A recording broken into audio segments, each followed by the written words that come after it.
Asia cup का दूसरा पाक भारत टाकरा भी बारिश की नजर हो गया। भारतीय हठधर्मी के बायस कोलंबो में खेला जाने वाला पाक भारत मैच बारिश के बायस खत्म।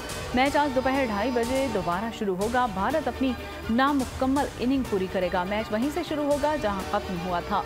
आज भी बारिश का इम्कान है। आज मैच मुकम्मल ना हुआ तो दोनों टीमों को एक एक पॉइंट मिलेगा। पाकिस्तान फाइनल में पहुंच जाएगा। गुज़िश्ता रोज पाकिस्तान ने टॉस जीतकर भारत को बैटिंग की दावत दी थी। भारतीय टीम ने 2 खिलाड़ियों के नुकसान पर 147 रन बनाए। एशिया कप पर बोल न्यूज की खुसूसी ट्रांसमिशन जारी। न्यूयॉर्क सर्बिया के नोवाक जोकोविच ने यूएस ओपन टाइटल जीत लिया है। फाइनल में रूसी स्टार मेदवेदेव को स्ट्रेट सेट में शिकस्त। जोकोविच ने करियर का 24वां ग्रैंड स्लैम टाइटल अपने नाम किया। मकबूल के बजाय दुरुस्त फैसलों पर यकीन रखते हैं। हुकूमती इक़दाम से जल्द बेहतरी दिखाई देगी। मुल्क में आम इंतखाबात सेनेट इलेक्शन से कबल होने चाहिए। निगरान वज़ीर आज़म अनवर उल हक काकड़ का इंटरव्यू कहते हैं कि मुआशरे में बुरे रवैयों की गुंजाइश नहीं है। माजी की गलतियों को रेफरेंस बनाकर स्पेस मांगना दुरुस्त नहीं है। गवर्नेंस के मामलात को बेहतर करने के लिए कोशिश हैं। SIFC के तहत मईशत की बहाली के लिए इक़दाम उठाए गए हैं। सरहदी इलाकों में स्मगलिंग की रोकथाम पर नजर रखे हुए हैं। कोई भी मुल्क अफरा तफरी जलाओ घेराव का मुतहम्मिल नहीं हो सकता। मजीद बोले सरमायाकारी पर आर्मी चीफ और सऊदी वली अहद के दरमियान बातचीत हुई है।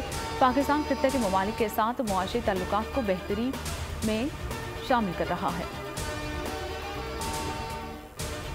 हमारे चंद इत्तेहादी इलेक्शन से भाग रहे हैं। इलेक्शन से भागने वालों को भागने दें। पीपल्स पार्टी भागने या डरने वाली नहीं है। मुकाबले के लिए हमेशा तैयार हैं। इलेक्शन में मुल्क भर से कठपुतली सियासतदानों का सफाया कर देंगे। Chairman people's party Bilawal Bhutto Zardari का हैदराबाद में जलसे से खिताब। कहा, हैदराबाद की तमाम कच्ची आबादियों को मालिकाना हुकूक देंगे। मुझे मौका मिला तो घर देने के ख्वाब को भी पूरा करूंगा। हैदराबाद में जो काम हुआ वो सिर्फ पीपल्स पार्टी ने ही किया है। जब MQM की जिम्मेदारी थी तो हैदराबाद में जगह जगह सिर्फ कचरा था। बिलावल भुट्टो के बयान पर दुनिया हंस रही है। लगता है बिलावल भुट्टो को उनके पापा ने नई नौकरी पर लगा दिया है। MQM पाकिस्तान के डिप्टी कन्वीनर अनीस कायम पानी का रद्द-ए-अमल। कहा, बिलावल अपने बड़ों से पूछें।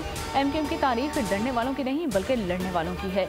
ऐसे मेयर्स पर तरस आता है जिन्हें दोनों शहरों के शहरी मेयर्स मानने पर ही तैयार नहीं हैं। PP को MQM के बाइकआउट और धांधली के नतीजे में मिलने वाली बल्दियाती नशिस्तें धुआं हो जाएंगी।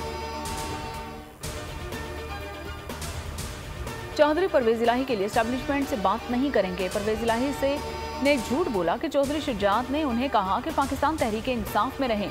काफ लीग के सीनियर रहनुमा चौधरी शाफी हुसैन की नुमाइंदा बोल न्यूज़ फातिमा शिराजी से खुसूसी बातचीत। कहा, चौधरी परवेज इलाही पार्टी हाईजैक करते हैं। उन्होंने फैसला कर लिया है कि वो पाकिस्तान तहरीक इंसाफ में ही रहेंगे। आर्मी चीफ की ताजरों से मुलाकातें डॉलर की कीमत में कमी का सबब बनेगी। शुगर माफिया के खिलाफ क्रैकडाउन जारी रहना चाहिए। साबिक हुकूमत के हर वजीर का एहतसाब होना चाहिए। इस्तेहकाम में पाकिस्तान पार्टी हर इलेक्शन में जाने के लिए तैयार है। पार्टी की अवामी राबिता मुहिम आइंदा हफ्ते शुरू होगी। इस्तेहकाम में पाकिस्तान पार्टी के तर्जुमान फिरदौस आशिक आमान का ऐलान। कहा, बिजली के बिल अवाम पर बिजली बनकर गिरे, इसके जिम्मेदार कौन हैं? सवाल उठाया कि ख्वाजा आसिफ ने बिजली के वजीर होते हुए क्या किरदार अदा किया। बिजली के बिल से मुतालिक ख्वाजा आसिफ ने आधा इंकशाफ किया। फिरदौस आशिक आमान ने कहा कि ब्यूरोक्रेसी ने ऐसा फैसला किया कि ज़ख़ीरा अंदोज़ी को रोकना है तो रुक जाएगी। बानी पाकिस्तान पासबान मिल्लत कायद आज़म मोहम्मद अली जिन्नाह की 75वीं बरसी आज अकीदत और एहतराम के साथ मनाई जा रही है। मोहम्मद अली जिन्नाह ने क़याम पाकिस्तान के साथ 1 साल बाद वफात पाई। आज का दिन एक ऐसे कायद की याद दिलाता है जिसने बरसग़ीर के मुसलमानों को एक नस्बुलैन दिया है। बाबा कौम के यौम वफात पर मुल्क भर में तकरीबात होंगी। सेमिनार्स भी मुनक्किद किए जाएंगे। कायद आज़म की क़यादत के बगैर आज़ाद रियासत का ख्वाब शर्मिंदा ताबीर ना होता। कायद आज़म की ज़िंदगी ईमान, इत्तेहाद और तंजीम का अमली नमूना थी। निगरान वज़ीर आज़म अनवर उल हक काकड़ का कायद आज़म की बरसी पर पैगाम। कहा, कायद के पाकिस्तान में किसी को तबकाती बुनियादों पर फ़ौक़ियत हासिल नहीं। मुल्क का आइन कायद आज़म की 14 नुकात की सही मायनों में नुमाइंदगी करता है। इख्तिलाफ़ात ख़त्म करके मुल्क की तरक्की के लिए मेहनत करना होगी।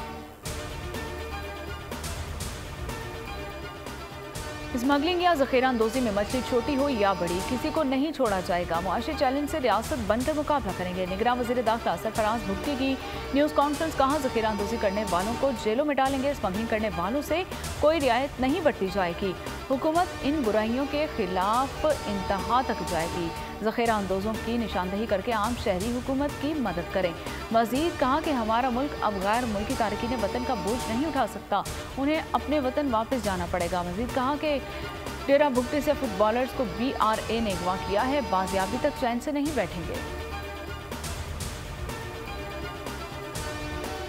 मोदी सरकार के अरमान पानी में बह गए। G20 इजलास के लिए खुसूसी बनाया गया कन्वेंशन सेंटर पानी से भर गया और सियासी और समाजी हलकों की जानिब से तनकीद की गई। स्वीडिश यूनिवर्सिटी के रिसर्च प्रोफेसर अशोक स्वीन ने बरसाती पानी में डूबे वेन्यू की वीडियोज शेयर कर दी हैं। नाकिस इंतजाम के खिलाफ सोशल मीडिया पर भी तनकीद। मोदी हुकूमत ने G20 इजलास के लिए खुसूसी तौर पर बैनुल-अक़वामी कन्वेंशन सेंटर तामीर किया है। सेंटर की तामीर पर 2700 अरब करोड़ लागत आई है।